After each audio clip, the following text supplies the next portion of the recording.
आज हम चोल प्रशासन के बारे में पढ़ेंगे, यानी चोल एडमिनिस्ट्रेशन के बारे में। चोल राजाओं ने 9वीं शताब्दी से लेकर 12वीं शताब्दी 400 साल तक शासन किया, यानी चोल शासकों की क्या राज व्यवस्थाएं रही होंगी उसके बारे में पढ़ेंगे। मेरे साथ अंत तक वीडियो में बने रहें और नोटबुक में नोट करते जाइए। आपके लिए यह वीडियो बहुत उपयोगी व ज्ञानवर्धक रहेगा।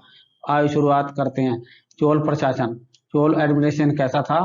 चोल प्रशासन में सर्वाधिक महत्वपूर्ण व्यक्ति राजा होता था, यानी कि महत्वपूर्ण राजा होता था। अर्थात चोल प्रशासन राजतंत्रात्मक था, यानी कि पिता के बाद पुत्र ही शासन करता था।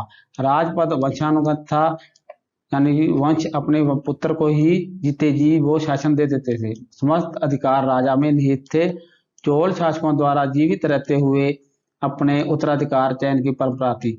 ये बहुत महत्वपूर्ण प्रश्न बनता है कि किस साम्राज्य में राजवंश के अंतर्गत चोल शासक जीते जी अपने उत्तराधिकारी की चयन करते थे। जे विजयनगर साम्राज्य व चोलों में ये नीति अपनाई जाती थी। ये चोल साम्राज्य का क्षेत्र क्या था, जो मैप के माध्यम से समझाया गया है। ये भारत का मैप है। इसके दक्षिणी में जहाँ तमिलनाडु स्थित है, इसमें जो पेन्नार नदी और कृष्णा नदी है, इनके बीच में जो चोल साम्राज्य स्थित था, यानी कि जहाँ चोल थे और जहाँ पांड्या थे, ये पल्लव थे। मेरे पूर्व के वीडियो में ये पूरा विस्तार से इसमें बारे में बताया गया है। चालुक्य थे जहाँ राष्ट्रकूट थे, यानी कि ये कोराकोड मंडल से लेकर बालामाट, ये बालामाट तट है, और इस कोराकोड मंडल पर जहाँ पर ये चोल शासन था, इनका शासन जहाँ तक गंगा क्षेत्र तक पहुंचा, जहाँ नीचे ये सिंगल द्वीप श्रीलंका तक इनका, यानी कि चोलों का शासन जहाँ पूरा था इन्होंने बंगाल की खाड़ी को एक तरह के झील बना दिया था। और विस्तार शासन व्यवस्थाएं क्या थी, सैनिक व्यवस्थाएं क्या थी, इसके बारे में हम विस्तार से इस वीडियो में पढ़ेंगे, और जो मैं पूर्व के वीडियो में मैंने विस्तार से बताया हुआ है। चोल प्रशासन की जानकारी, यानी कि इनकी जानकारी के स्रोत क्या है, हम किस से कहां से प्राप्त होती है। पाणिनि कृत अष्टाध्यायी, इसके 8 अध्याय हैं, उससे जानकारी हमें मिलती है। इस विषय में जानकारी के अन्य स्रोत हैं कात्यायन, वार्तियन, महाभारत, संगम साहित्य। संगम साहित्य की जो रचना थी 300 ईसा पूर्व से लेकर 300 ईस्वी तक, यानी 600 साल तक जो महत्वपूर्ण स्रोत हैं जो चोल प्रशासन के बारे में, जिन्हें तमिल साहित्य भी कहा जाता है, इसमें तमिल साहित्य की रचना की गई। तालमिया आदि से हमें चोल प्रशासन एडमिनिस्ट्रेशन के बारे में विस्तृत जानकारी प्राप्त होती है। और इन चोल प्रशासन द्वारा भिन्न बनाए गए मंदिरों और मंदिरों में प्राप्त अभिलेखों से भी हमें जानकारी प्राप्त होती है। पाठ्य पुस्तक के अनुसार चोल प्रशासन की जानकारी अभिलेखों, तत्कालीन साहित्य, विदेशी यात्रियों के विवरण इत्यादि से जानकारी मिलती है। इनकी विशिष्ट राजनीति सांस्कृति विशेषता थी। इनके केंद्रीय नियंत्रण के साथ साथ ग्रामीण व स्थानीय स्वास्थ्य का अद्भुत संतुलन मिलता है। ये बहुत महत्वपूर्ण प्रश्न बनता है कि जो चोल प्रशासन के अंदर ग्रामीण और स्थानीय स्वायत्ता का एक अद्भुत संतुलन था, यानी चोल साम्राज्य के अंदर ग्रामीण और स्थानीय नगर पालिका क्षेत्र जो मानो उसमें स्वायत्ता थी, ऑटोनोमस थी, जो आगे विस्तार से पढ़ेंगे। केंद्रीय प्रशासन, जो कक्षा 12 की पाठ्य पुस्तक है भारत का इतिहास, उससे जे लिया गया है, उसका पृष्ठ है। चोल प्रशासन का स्वरूप राजतंत्रात्मक था और वंशानुगत था, यानी कि राजा प्रशासन का प्रधान था। उसकी सहायता हेतु अनेक अधिकारीगण थे। राजा के निजी सहायकों को, जो निजी सहायक था, पर्सनल चीफ जिसे कह सकते हैं, आज के मुख्यमंत्री प्रधानमंत्री के जो निजी सचिव, उस समय भी राजा के पास निजी सचिव होते थे, पर्सनल सेक्रेटरी, उद्दम कुटुम कहा जाता था, यानी पर्सनल सेक्रेटरी को उद्दम कुटुम कहा जाता था। उच्च स्तरीय अधिकारी, यानी अधिकारी 2 प्रकार के थे, उच्च और निम्न स्तर के, जैसे आईएएस और आईएएस के नीचे स्थिर सहायक अधिकारी। उस उच्च स्तरीय अधिकारी को पेरुदन्नम और निम्न स्तरीय अधिकारियों को शिरुतरम कहा जाता है। यानी अधिकारी 2 प्रकार के थे, पेरुदन्नम और शिरुतरम। ओले नायकम प्रधान सचिव होता था, यानी मुख्य सचिव हुआ करता था। जैसे आजकल भी हमारे राज्यों में जो व्यवस्था है, मुख्यमंत्री का मुख्य सचिव होता है, उसी प्रकार प्रशासन में अधिकारियों के 2 वर्ग थे, पेरुदन्नम और उच्च वर्ग के अधिकारी, और निम्न वर्ग के अधिकारी शिरुतरम, यानी कि ओल कुटुम राजा द्वारा जारी आदेशों को क्रियान्वयन, यानी कि उनका क्रियान्वयन करवाता था। प्रांतीय प्रशासन, उनके बाद प्रांतीय प्रशासन क्या था, यानी स्टेट स्टेट एडमिनिस्ट्रेशन किया था उनका, जिस प्रकार हमारे भारत के बाद उसमें 29 राज्य हैं, उनमें एडमिनिस्ट्रेशन, मुख्यमंत्री, राज्यपाल, उसी प्रकार उनकी व्यवस्था क्या थी। राज्य विभिन्न प्रांतों में विभक्त थे, उनके प्रांत बने हुए थे, इसमें बड़े विस्तार से उन प्रांतों को मंडलम कहा जाता था, यानी जो राज्य था पूरा वो आगे प्रांतों में विभक्त था। समतः ये 8 से 10 प्रांत थे इसके अंदर। पूरा राज्य जो था चोल साम्राज्य 8 प्रांतों में विभक्त था। फिर जो प्रांत थे जो आगे फिर किसमें विभक्त थे देखते हैं। प्रशासक को, इसके प्रशासक को मंडल या मुंडाली कहते थे, और मुंडाली या मंडल सामान्यतः राज परिवार के सदस्य होते थे, यानी कि राजा का पुत्र या विश्वास पात्र ही पूरे प्रांत के अध्यक्ष होते थे, जिन्हें राजा नियुक्त करता था। प्रांतों के अपने अधिकारी, सेना, न्यायालय होते थे। जिस प्रकार हमारे भी भारत में जो व्यवस्था है लोकतंत्र में प्रांतों का विभाजन क्रमशः वलनाडु, कोट्टम नाडु, जिला, उपक्रम, ग्राम समूह आदि में ग्रामों में होता था। इस प्रकार जब पूरा साम्राज्य पहले किसमें विभक्त था, मंडलों के अंदर। मंडल फिर किसमें विभक्त थे, वलनाडु में और कोडम, फिर नाडु, यानी कि जो वलनाडु है इसे कमिश्नरी कह सकते हैं, नाडु आगे जिला, जो गांवों को समूह, कई गांवों को समूह को क्रम कह सकते हैं। और विस्तार से पढ़ते हैं प्रादेशिक प्रशासन, यानी कि उनका प्रादेशिक एडमिनिस्ट्रेशन क्या था।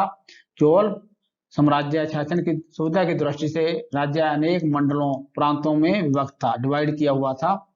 मंडलों का प्रशासन करने के लिए किसी राजकुमार जो उच्च अधिकारी की नियुक्ति की जाती थी। राजा के वाइसराय के रूप में यह कार्य करता था। जो एक प्रांत का मंडलम होता था, जो राजकुमार या उच्च अधिकारी की नियुक्ति की जाती थी, वो राजा का विश्वास पात्र होता था, जिसे वाइसराय के रूप में कार्य करता था। मंडल आगे वलनाडु या नाडु में विभक्त थे। संभवतः ये आधुनिक जिलों के समान हो सकते हैं। इसके बाद की शासकीय परंपरा में नायडू, जिला, कुकरम, ग्राम का समूह एवं ग्राम में विभक्त थे। यानी कि आगे फिर मैंने ग्राफिक के द्वारा समझाया, चोलकालीन प्रशासन केंद्रीय प्रशासन था जिसकी नियमन विभाजन था, यानी कि राष्ट्र मंडलम में विभाजित थे। मंडलम वलनाडु में जैसे कुछ जिलों का समूह कह सकते हैं, जैसे कमिश्नरी कह सकते हैं, जनपद कह सकते हैं। वलनाडु आगे नायडू में विभाजित है, यानी कि जिसे जिला भी कह सकते हैं। जो हमारी वर्तमान व्यवस्था उसके अंदर हम जिले हैं, और जिले आगे कोटम में विभाजित है, कोटम आगे गांव में विभक्त थे। ये हमारी व्यवस्था है, ग्राफ द्वारा समझाया गया। यानी ये पूरा चोल साम्राज्य है। चोल साम्राज्य आगे मंडलों में विभक्त था। मंडल आगे नायडू में, वलनाडु में विभक्त थे। कमिश्नरी में से कमिश्नरी आगे जिलों में विभक्त थी, जिले आगे गांव में विभक्त थे। ये पूरी तरह ग्राफिक से समझाया गया है। स्थानीय प्रशासन, यानी कि स्थानीय प्रशासन गांव स्तर पर या नगर स्तर पर प्रशासन क्या रहा होगा। चोल प्रशासन की सबसे महत्वपूर्ण विशेषता ग्रामीण व नगरीय स्तर पर स्थानीय स्वायत्तता की व्यवस्था थी। ये एक बहुत महत्वपूर्ण चोल प्रशासन की देन है, जो बहुत सी प्रतियोगी परीक्षाओं में ये पूछा जाता है कि जो प्रतिनिधि संस्थाएं, उनमें फिर बहुत सारी संस्थाएं बनी हुई थी, और सभा, महासभा एवं नगरम के द्वारा संचालित होता है। यानी कि प्रत्येक गांव के अंदर, जो नगर के अंदर कुछ सभाएं बनी हुई थी, और सभा, महासभा और नगरम, इनके द्वारा जो नगर की स्वास्थ्य, जिसमें राजा बहुत कम हस्तक्षेप करता था उनके, यानी कि कर इकट्ठा करना, खुद की व्यवस्थाएं, पानी की निकासी, कूड़ा करकट इकट्ठा करना आदि के लिए संस्थाएं बनी हुई थी, जो कर इकट्ठा करके राजा को देती थी। इनके सदस्यों के लिए शैक्षणिक, आर्थिक एवं नैतिक योग्यता निर्धारित थी, यानी कि योग्यता के आधार पर ही समितियों के सदस्यों का चुनाव किया जाता है। जिन निर्वाचित सदस्यों को पेरू या मक्कल कहा जाता है। ये सदस्य समितियों, जिन्हें वरीयम कहा जाता था, कि माध्यम से सिंचाई व्यवस्था, यानी गांव के अंदर सिंचाई व्यवस्था करना, भूमि विवरण करना, लगान इकट्ठा करना, करों की वसूली करना, मंदिरों की देखरेख करना, न्याय वैज्ञादी करना, प्रशासनिक कार्यों की देखरेख करना आदि जो गांवों के अंदर समितियां करती थी। और जो सभा बनी हुई है, जो आगे विस्तार से हम चर्चा करेंगे, कार्यों की देखभाल करते। और सामान्यतः वयस्क पुरुषों की, दाताओं की सभा थी, जबकि सभा जो महासभा में सिर्फ ब्राह्मण सदस्य होते थे। यानी कि जो कुछ गांव ऐसे थे जो पूर्णतः ब्राह्मणों के द्वारा बसाए गए थे, जिसमें ब्राह्मण ही निवास करते थे, उनकी सभा को महासभा या महासभा कहते थे। सामान्य तो गांवों के अंदर जो ग्रामीणों की सभा होती उर कहते थे। इनको आंतरिक स्वायत्तता प्राप्त थी। केंद्रीय हस्तक्षेप न्याय के बराबर था, बिल्कुल। राजा और जो प्रांतीय मंडलों द्वारा कोई किसी प्रकार का कोई हस्तक्षेप नहीं किया जाता। वस्तु ग्राम लघु गणतंत्र की थे। इस प्रकार चोल प्रशासन सुगठित और कार्यकुशल शासन था। चोल कालीन अभिलेखों में हमें चोल साम्राज्य के दौरान ग्राम शासन के बारे में जानकारी प्राप्त होती है। अब हम पुनः इनकी व्याख्या कर लेते हैं। हमें दो सभाओं का ज्ञान होता है, जिनको उर और सभा या महासभा कहते हैं, कहा जाता है। यानी कि सामान्यतः गांव के अंदर जिसमें सभी मिले जुले रहते थे, उर सभा होती थी। जो विशेषतः ग्राम पूर्णतः ब्राह्मणों के होते थे, उनमें सभा या महासभा होती थी। ग्राम स्तर पर 3 प्रकार की संस्थाएं होती थी। उर कौन थी? गांव की आम सभा थी, जो साधारण गांव में उर नाम की संस्था थी, जो गांव की सब मस्त सिंचाई लगान कर आदि की व्यवस्थाएं देखती थी। सभा महासभा, जिसे महासभा भी कहा गया है कई अभिलेखों के अंदर और तमिल साहित्यों में। ब्राह्मणों के गांव, जिनको अग्रहार कहा गया है, ब्राह्मणों के गांवों को अग्रहार कहा जाता था। तमिल भाषा में एक जो अग्रहार शब्द है, वयस्क व्यक्तियों की सभा होती थी। यानी कि अग्रहार तमिल भाषा का एक शब्द है, जिसका अर्थ होता है उस गांव को कहते थे जिसके सभी वासी पूर्णतः ब्राह्मण हो। यानी कि जिस गांव में पूर्णतः ब्राह्मण बसते हो, उस गांव को क्या कहते थे? अग्रहार। उनकी जो समिति होती थी उसे सभा या महासभा कहते थे। वो कई बार वो पूरे राजा द्वारा कर मुक्त भी होते थे, क्योंकि मंदिरों की देखभाल करते थे और अध्यापन का कार्य करते थे। नगरम, जो मुख्यतः व्यापारी, जो नगरम है, सिटी कह सकते हैं, ऐसी बस्तियां जिनमें व्यापारी निवास करते थे, वहां नगरम नामक संस्था गठित होती थी। यानी शहर कह सकते हैं, नगरम कह सकते हैं। ऐसे वैसे गांव जिनमें ब्राह्मण और गैर ब्राह्मण संघ जनसंख्या निवास करती थी, यानी ऐसे गांव जिनों में ब्राह्मणों और गैर ब्राह्मणों की मिली जुली जनसंख्या थी, वहां सभा और उर दोनों गठित होती थी। यानी कि उर सामान्य गांव में होती थी और सभा ब्राह्मणों के गांव में होती थी। जहां दोनों मिलकर जातियां रहती हैं तो वहां दोनों ही गठित होती थी। ये बिल्कुल क्लियर है। सभा अपनी समितियों के माध्यम से कार्य करती थी, वह वरीयम कहलाती, यानी उनके सदस्य वरीयम कहलाते थे। अग्रहार, जो पहले मैं पुनः स्पष्ट कर देता हूँ, गांव के वरिष्ठ ब्राह्मणों की सभा होती थी। अग्रहार उन्हें कहते थे जो पूर्णतया ब्राह्मणों के गांव थे। और सर्वसाधारण लोगों की सभा होती थी। नगरम, व्यापारियों के समुदाय की सभा होती थी। वे लाल, जो शुद्ध कृषक होते थे, बिल्कुल खेती पर आधारित थे, किसी प्रकार अन्य कार्य करते थे, उन्हें विलाल कहते थे। यानी कि जो स्थानीय प्रशासन की व्यवस्थाएं थी चोल साम्राज्य के अंतर्गत। अब उनके सैन्य संगठन का था। चोल साम्राज्य इतना विस्तृत था, जो बहुत सारे द्वीपों पर भी अधिकार था और दक्षिण भारत में इसका काफी 300-400 साल तक राज किया। और सिंगल द्वीप श्रीलंका तक इन्होंने करीबन साहित्य में बताते हैं कि चोल नरेशों का, शासकों का 1200 द्वीप पर शासन था। वो एक उनके पास एक बहुत अच्छी सेना थी। इसी कारण अब पढ़ते हैं कि सेना के कितने भाग थे। चोल नरेशों ने साम्राज्य की सुरक्षा और विजयों की दृष्टि से विशाल सेना का गठन किया।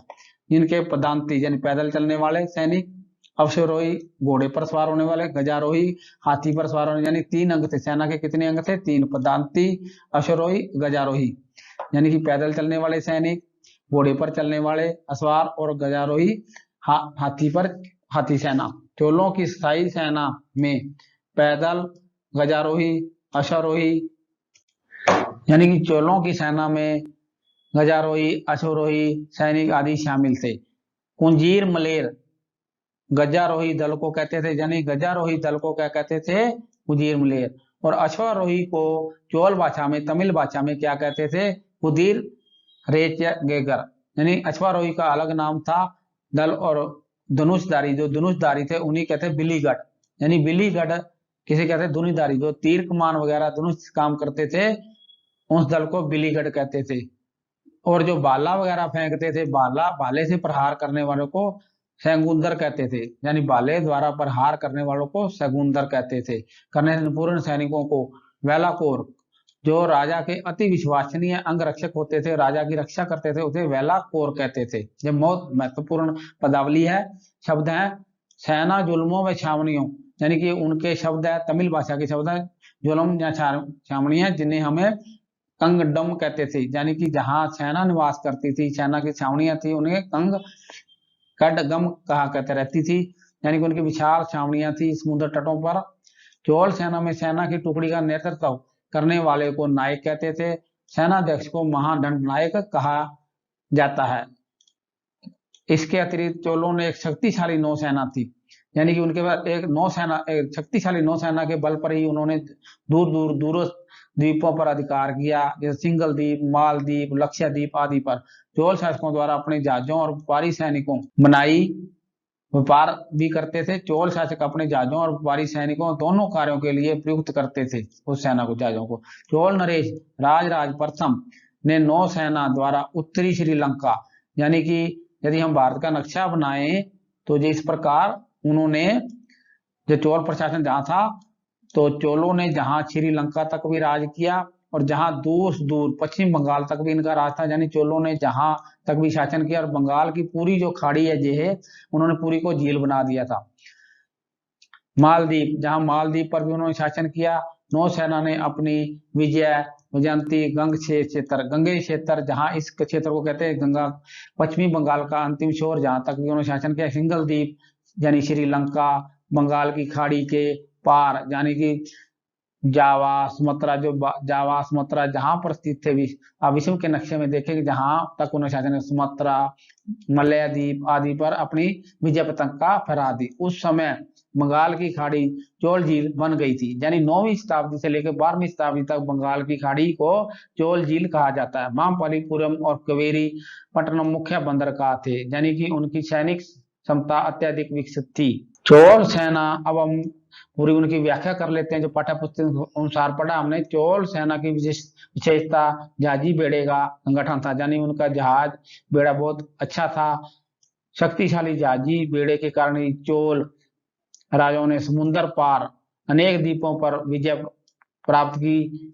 बंगाल की खाड़ी एक चोल झील बन गई थी। वर्तमान समय की तरह उस समय भी सेना में अनेक पद रैंक हुआ करते थे, मेजर, जनरल, कांस्टेबल, हवाल नायक, उसी समय भी होते थे लंस नायक जैसे, जैसे नायक, महादंड नायक आदि, उन्हें भी रैंक थे सेना के अंदर। विशेष वीरता दिखाने वाले को परमवीर चक्र की तरह, जैसे भारतीय सेना में उच्च शौर्य के लिए परमवीर चक्र दिया जाता, उस समय भी चोल सेना उच्च शौर्य के लिए क्षत्रिय शिखामणि की उपाधि दी जाती थी।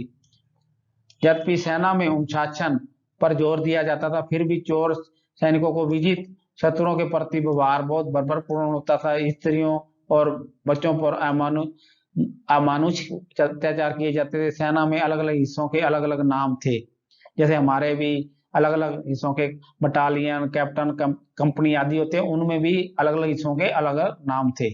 फिर इस टेबल द्वारा समझाया गया, सारणी द्वारा, राजा की व्यक्तिगत सुरक्षा में पैदल सैनिकों को क्या कहते थे? बर्डे कोरप्स, और गजराही यानी हाथी दल जो सेना, उसे कहते हैं कुंजीर मलेर। अब उन्हें हम इसको पुनरावृत्ति कर लेते हैं। अश्वरोही घुड़सवार दल को हम कहते हैं कुचेर बगर, और धनुधारी दल को हम कहते थे बलीगढ़। चोल प्रशासन के अंदर पैदल सेना में सर्वाधिक शक्तिशाली होते थे कोलर, और भाला प्रहार करने वाले दल को चोल प्रशासन के अंदर समुद्र कहते, जो पूर्व में हम पढ़ चुके हैं। राजा का अति विश्वसनीय जो अंगरक्षक थे उन्हें कहते थे वेले ककार कहा जाता था। सेना गुलम छावनियों शिविर यानी कि कड़गम में रहती थी। सेना की टुकड़ी का नेतृत्व करने वाला नायक कहलाता, सेनाध्यक्ष महादंड नायक कहलाता था। चोल साम्राज्य की न्याय व्यवस्था, अब उनकी जस्टिस सिस्टम क्या था, न्याय व्यवस्था क्या थी, उसके बारे में हम पढ़ेंगे।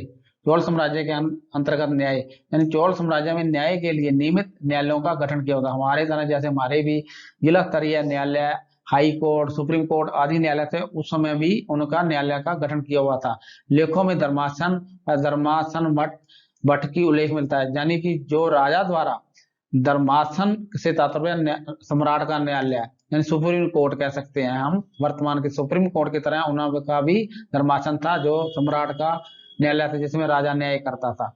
जो प्रांतों में न्यायालय थे, जिला स्तर पे थे, उन न्यायालयों के न्यायालय के पंडितों को धर्मभट्ट कहा जाता था। इनके परामर्श से विवादों का निर्णय किया जाता था। दीवानी और फौजदारी का अंतर बहुत अधिक स्पष्ट नहीं है चोल प्रशासन के अंतर्गत। न्याय व्यवस्था पाठ्य पुस्तक के अनुसार जो दिया हुआ है, राजा सर्वोच्च न्यायाधीश होता था। चोल अभिलेखों में राजा के धर्मासन का अंतिम न्याय प्राप्त करने के लिए स्थान का उल्लेख है, यानी कि जो राजा द्वारा न्यायालय था उसे धर्मासन कहा गया है। जहां पर राजा धर्मासन भट्ट जो स्मृति शास्त्र जाता ब्राह्मण विद्वान होता था की सहायता से न्याय करता था, यानी कि एक ब्राह्मण से विचार विमर्श करके ही राजा न्याय करता था। न्याय के लिए नियमित न्यायालयों का गठन किया गया था। ग्रा, ग्राम न्यायालयों में जातीय पंचायत का विधान था। छोटे विवादों पर स्थानीय निगम निर्णय देते थे, यानी कि स्थानीय प्रशासन जो निगम और ग्राम थे उनके द्वारा निर्णय लिया जाता था। चोलों की दंड व्यवस्था भी आर्थिक दंड सामाजिक अपमान के दंड का विधान था, यानी कि आर्थिक रूप से दंड भी दिया जाता था, सामाजिक रूप से भी उनका समाज से या परिवार से बहिष्कार समाज से किया जाता था। आर्थिक दंड के रूप में सोने के सिक्के लिए जाते थे, जिसे चोल प्रशासन के अंतर्गत सोने के सिक्कों को काछू कहा जाता था। ये बहुत महत्वपूर्ण प्रश्न है, यानी कि जो आर्थिक दंड के रूप में उनको सोने के सिक्के देने पड़ते थे। यानी चोल साम्राज्य के अंतर्गत अब न्याय के बाद पढ़ेंगे हम भू राजस्व आय का, यानी किसी भी शासन को चलाने के लिए हमारे को आय की आवश्यकता होती है। वो आय कहाँ से प्राप्त होती चोलों को, जिन्होंने विशाल मंदिर नहरें सिंचाई व्यवस्था के लिए बनाई, वो कहाँ से प्राप्त होती? चोल साम्राज्य की भू राजस्व और आय के क्या स्रोत थे, इनकम के क्या सोर्स थे? चोल राज्य की आय का प्रमुख साधन भूमि कर था, यानी कि टैक्स लेते। भूमि कर ग्राम सभाएं इकट्ठा करके कलेक्शन करके सरकारी खजाने में जमा करवाती थी। इसके लिए चोल शासकों ने समस्त भूमि की माप करवाई और उसकी उत्पादकता प्रोडक्शन के आधार पर कर का निर्धारण किया था। यानी भूमि की प्रोडक्शन, जिस पर प्रोडक्शन ज्यादा होती है उस पर टैक्स ज्यादा लगता था, प्रोडक्शन कम होती है यानी अधिक उपजाऊ भूमि पर अधिक टैक्स देना पड़ता था, कम पर कम। भू राजस्व को चोल साम्राज्य में तमिल जो शब्द दिया गया वो कदमई है, यानी भू राजस्व यानी रेवेन्यू को कदमई शब्द कहा जाता था। चोल राज्य पाठ्य पुस्तक के अनुसार राज्य की आय के स्रोत क्या क्या हैं? पाठ्य पुस्तक के अनुसार देखते हैं। राज्य की आय का मुख्य साधन भू राजस्व था। भू राजस्व निर्धारित करने से पूर्व भूमि का सर्वे किया गया, वर्गीकरण किया गया, यानी कि कम उपजाऊ ज्यादा उपजाऊ भूमि, फिर उसका नाप जो किया गया, यानी कि उसकी पूरी भूमि की नाप किस काश्तकार के पास कितनी भूमि है और कितना उसको कर देना पड़ेगा, ये नाप तो किया गया। तत्कालीन अभिलेखों से चोल अभिलेखों से ज्ञात होता है कि राज प्रथम और कुलोत्तुंग के पैर की माप ही भूमि की लंबाई मापने की इकाई बनी हुई थी। जिस प्रकार हमारे भी मीटर फुट हैं, उस समय जो राजा के पैर की लंबाई के हिसाब से जो कदम के हिसाब से भूमि नापी जाती, 10 कदम 20 कदम 30 कदम या 100 कदम के आधार पर। भूमि कर भूमि की उर्वरता और वार्षिक फसल चक्र के देखने के बाद निर्धारित किया जाता था, यानी कृषक द्वारा कौन कौन सी फसल बीजी जाती है और बुआई की जाती है। संभवतः चोल काल में भूमि कर उपज का 1/3 यानी 1/3 33% हिस्सा हुआ करता था। चोल अभिलेख भूमि कर के अतिरिक्त अन्य करों का अभिलेख मिलता है जो इस प्रकार है, हम उसकी पूरी व्याख्या करेंगे आगे। आयाम राजस्व कर, मनी कर, गृह कर जो होम टैक्स, और कड़ई कर व्यापारिक यानी दुकानों से वो लिया जाता। कौन कौन सी नीचे व्याख्या की? व्यापारिक प्रतिष्ठानों पर लगने वाला कर। मग नेम में व्यवसाय कर, कौन कौन सा व्यवसाय कर है, यानी कि सुनारों लोहारों कुम्हारों पर। आजीविक एक संप्रदाय था, उनके पर कर लगता था। आजीविका पर कर, यानी एक प्रकार का धार्मिक संप्रदाय था, उन पर कर लगता था। आयाम राजस्व कर था। मनियर भवन कर था, जो ऊपर गृह कर यानी भवन कर। कड़ई कर दुकानों पर लगने वाला कर, यानी कि जो दुकान है शॉप उन पर कौन सा टैक्स लगता था? Sale tax. मैग्ने में एक तरह का सेल टैक्स कह सकते हैं। कुम्हार लोहार सुनारों आदि उनके द्वारा किए गए कार्य के आधार पर टैक्स लगता था, जिसे सेल टैक्स कहते हैं। पेवियर तेलियों के द्वारा लिए जाने वाला कर, ये भी एक तरह सेल टैक्स कह सकते हैं। हुंडीकम लगान, मर्जी जाइड वर्ष कर, यानी पेड़ों पर लगने वाला कर, जो आपके पास कितने पेड़ हैं। आजीविकों पर लगने वाला कर आदि जो विभिन्न प्रकार के टैक्सों के द्वारा उनसे आय होती थी। यानी चोल प्रशासन के आय के भूमि कर के साथ विभिन्न प्रकार के व्यवसायों पर भी बिक्री कर, लगान टैक्स, डायरेक्ट टैक्स आदि कई प्रकार के टैक्स द्वारा उनको राजस्व इनकम होती थी। अब राजस्व विभाग की पंजिका को वारितो कणम कहा गया है। इसमें सभी प्रकार की भूमियों के ब्यौरे दर्ज किए जाते थे, यानी कि उनका एक पंजिका तैयार की जाती है। राजस्व रेवेन्यू डिपार्टमेंट के द्वारा एक रजिस्टर तैयार किया जाता था, जिसमें प्रत्येक कृषक के पास कितनी भूमि है, कितना लगान दिया जाएगा, वो पूरा एक रिकॉर्ड रखते थे। इस पंजिका को क्या कहते हैं? वारिक तो तंकणगम, ये एक तमिल शब्द है। कृषकों की सुविधा थी कि वह भूमि कर नगद दे, कैश दे, जहाँ द्रव्य के रूप में, यानी पदार्थों के रूप में देता। अपनी जो उपज पैदा हुई है, द्रव्य का मतलब किसान के खेत में जो उपज पैदा हुई है, उस अनाज के रूप में भी दे सकता था, नगद भी दे सकता है, सोने के जो सिक्के उसके रूप में दे, द्रव्य के रूप में भी चुका सकता है। नगरों में बेची जाने वाली वस्तुओं पर भी कर वसूलने वाले कार्य नगरम द्वारा किया जाता है। यानी व्यापारियों की जो संस्था नगरम थी, वो भी टैक्स देती थी अपने व्यवसाय के आधार पर, जिसे हम सेल टैक्स कह सकते हैं। जो जितना व्यापार करेगा, अपने व्यापार की आधार पर वो राजा को टैक्स देता था, उसे नगरम समिति द्वारा कलेक्शन किया। राजस्व विभाग का उच्च अधिकारी को विरोधक कहा जाता था, जो राजस्व विभाग की रजिस्टर को तैयार करता था। व्यापार, वाणिज्य, आयात निर्यात, एक्सपोर्ट इंपोर्ट, सिंचाई कर आदि आय के अनेक साधन थे, यानी कि इनकम के कई सोर्स थे। राजस्व प्रशासनिक जनों उपयोगी अधिकारों पर, यानी जो टैक्स इकट्ठा किया जाता था, वो राजहित में भी लगाया जाता था, लोगों की भलाई के लिए भी लगाया जाता था, और अपना प्रशासन चलाने के लिए भी लगाया जाता। राजा उन टैक्सों को दो हिस्सों में बांट कर, कुछ अपना प्रशासन चलाने के लिए, कुछ लोकहित कार्यों के लिए व्यय करता था। अब मेरा वीडियो देखने के लिए आपका बहुत बहुत धन्यवाद। इस चैनल को जरूर आप सब्सक्राइब करें, लाइक करें मेरे यूट्यूब चैनल हिस्ट्री को। Thank you. मेरा वीडियो देखने के लिए बहुत बहुत धन्यवाद।